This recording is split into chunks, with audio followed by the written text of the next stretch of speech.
नमो बुद्धाय, जय भीम. मला यूट्यूब चॅनलवर तुमचं मनापासून स्वागत आहे. तर काल संध्याकाळी चांगलंच पाणी आलं होतं, चांगलाच पाऊस आला होता. त्याच्यानंतर दुसऱ्या दिवशी सकाळी आशूच्या बाबाला काही कामाला जायचं नव्हतं, कॅन्सल झालं होतं त्याचं काम, म्हणून थोडंसं उशिरा उठली होती मी. आणि कालच्या पाण्याच्यानं रात्रभर लाईटही नव्हती. लाईटही नसल्या कारणानं मग थोडंसं मी लेटच उठली. 6 वाजले होते उठायला. तरी उठल्यावर मग काही जे बाकीचे कामं असतात मला ते आवरायला घेतले होते आज. तर सासूबाई घरी नव्हत्या. सासूबाई 8 दिवसासाठी बाहेर गावाला गेल्या होत्या. तर हे घरचे कामं जे आहेत ते मग आता माल्यावर येऊन पडले होते. आता सकाळी कसं सासूबाई आम्ही दोघी सोबतच उठतो, तर अर्धं कामं ते आवरतात, अर्धे मी आवरतो. म्हणजे गाईचं शेण काढणं असो किंवा झाडून काढणं असो ते काढून घेतात, शेण वगैरे ते काढून घेतात. मला काढायचं काम पडत नाही. पण आज ते घरी नसल्या कारणानं मग बाकीचे सगळेच कामं मावर येऊन पडले होते. ते इथं सर्वात आधी तर मी सकाळी उठल्याबरोबर तुमच्यासोबत जे लोकेशन शेअर केलं ते सकाळचंच होतं, अर्ली मॉर्निंग एकदम 6 वाजताचं. तर सगळ्यात अगोदर शेण काढून घेतलं, झाडून काढून घेतलं. आणि जे आहेत बाकीचे जे बारीक चिरीक कामं असतात, चूल पेटून घेतली होती, चुलीवर पाणी ठेवलं होतं. त्यानंतरच मग मी बाकीचे कामं करायला घेतले होते. आता काल पाणी आल्याच्यानं काही भांडे घासले नव्हते, भांडे रात्रीचे जेवणाचे तसेच होते, म्हणून ते आज सकाळी मी घेतले घासायला. मग सगळे घासून घेतले. आणि हे सगळं झाल्यानंतरच मग लगेच आंघोळ करून मी आली होती. आता आज स्वयंपाक सकाळचा आशूच्या बाबाच्या डब्याचं काही टेन्शन नव्हतं, पण तरी नाश्त्याचं तरी पाहिजेच ना. तर मग त्यासाठी हे बाकीची कामं आवरून घेणं हे पहिले महत्त्वाचं होतं. ते सगळे भांडे गिंडे घासून झाल्यानंतरच मी आंघोळीला गेली होती. तर आता कालच्या पाण्याच्यानं थोडंसं नुकसान झालं होतं वावरातलं. सांगितलं होतं आशूच्या बाबानं की थोडंसं नुकसान झालं म्हणून. नंतर सांगितलं त्यांनी वावरात गेल्यावर. तर अति सकाळच्या कामाची आवरावर चालू होती माझी. सगळेजण उठले होते, त्याचं चहापाणी करून दिलं, नाश्त्याचं बनवून दिलं. आणि नंतर जे मला कामं असतात घरातलं क्लिनिंग वगैरे म्हणा किंवा मग हे आतरून वगैरे काढून घेणं म्हणा, हे मला सुरू होतं. आता आशू कसा लहान आहे आणि मला 7वा महिना सुरू आहे. 7 महिन्याची मी प्रेग्नेंट आहे. आणि ते पलंगावर आम्ही तर झोपत नाही, खाली गादी घेतो, खाली झोपतो. कारण खाली झोपल्या कारणानं पाठ थोडीशी म्हणजे पाठीला थोडासा आधार भेटते जमिनीचा, म्हणून खाली झोपायचं. म्हणजे मी एकटीच झोपणार होती, पण मग आशूचे बाबाही खालीच झोपतात तेव्हापासून. आशू, मी आणि त्याचे बाबा आम्ही तिघंही खालीच झोपतो. गादी पलंगावरची खाली घेतो आम्ही आणि खालीच झोपतो. आणि आता आशूचं कसं असते, दिवसभर तो खेळते, त्या कारणानं मग त्याचे काही पाय दुखतात, काही हात दुखते.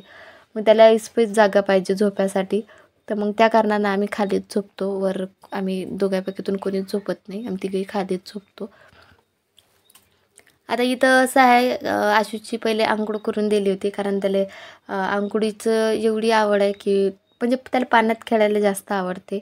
म्हणून तर पहिले त्याला आंघोळ करायची होती, तर त्याची आंघोळ करून दिली, त्याची तयारी करून दिली. त्याची आंघोळ तयारी एक वेळा करून दिली त्याला, का थोडंसं खाऊ घातलं की मग तो बाहेर जाते खेळायला. त्याच्या आजोबासोबत तो बाहेर जाते खेळायला. पण आज मामाजी घरी नव्हते. मामाजी आज सकाळीच वावरात निघून गेले होते, कारण वावरात जी पराठी पेरली त्याच्यावर आपले वानर माकड जे असतात ते त्याचं आक्रमण जास्त झालं होतं. तर त्या कारणानं आज मामाजी सकाळीच वावरात निघून गेले होते. तर मग आज त्याचा डब्बाही वावरातच द्यायचा होता. आता डब्बा तर वावरात द्यायचा होता, तर डब्याचं मी सगळं बनवून ठेवलं होतं आणि घरचाही सगळा स्वयंपाक करायचा होता, तर मी तोही करून घेतला. पण ऐन वेळेवर आशूच्या बाबांना ठरवलं की आपण बाबा आज बाहेर जेवण करायला जाऊ. बाहेर जेवण करायला जाऊ म्हणजे आपण वावरात जाऊ आज जेवण करायला, कारण नाहीतरी बाबाचा डब्बा द्यायचा आहे. तर मग आता बाबा एकटे काय जेवतील, म्हणून आपणही सोबत जाऊ. तिथंच थोडंसं आपण तिथंच जेवण करू आणि तिथून जेवण केल्यानंतरच घरी येऊ. थोडा वेळ मला वावरातलंही काम आहे तेही करून घेतो आणि जेवणही वावरात होते. आता ते विषय कसा असते, घरच्या जेवणापेक्षा जर आपण वावरात जर जेवण केलं तर ते खरंच 2 घास शिल्लक धकल्यासारखं होते. तर त्यासाठीच आशूचे बाबा मध्ये म्हणत जात की आपण बाहेर जेवण म्हणजे वावरात जाऊ म्हणून जेवण करायला.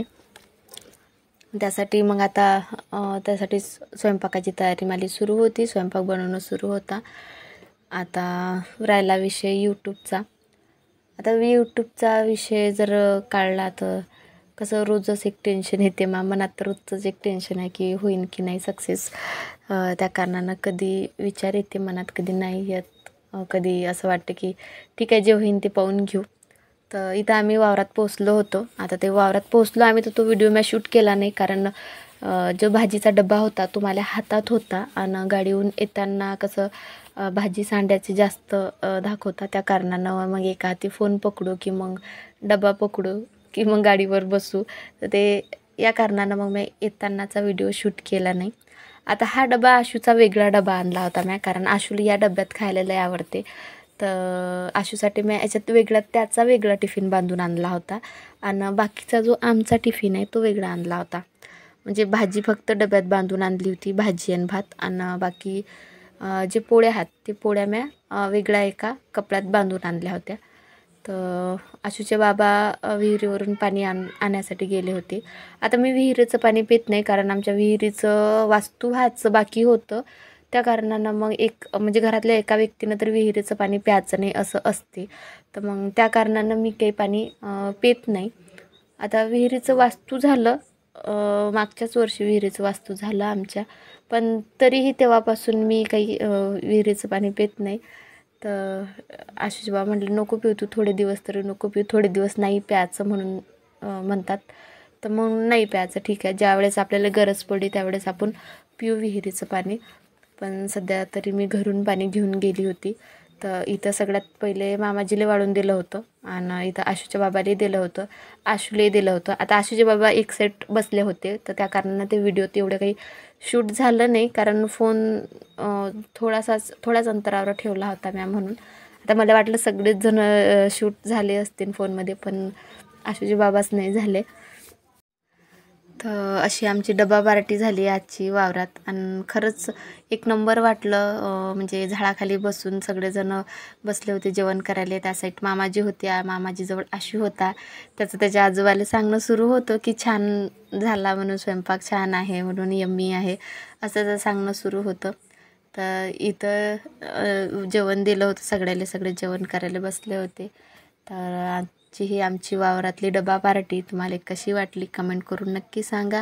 व्हिडिओ आवडल्यास लाईक, शेअर आणि सबस्क्राईब करायला विसरू नका. तोपर्यंत भेटू पुढच्या ब्लॉगमध्ये.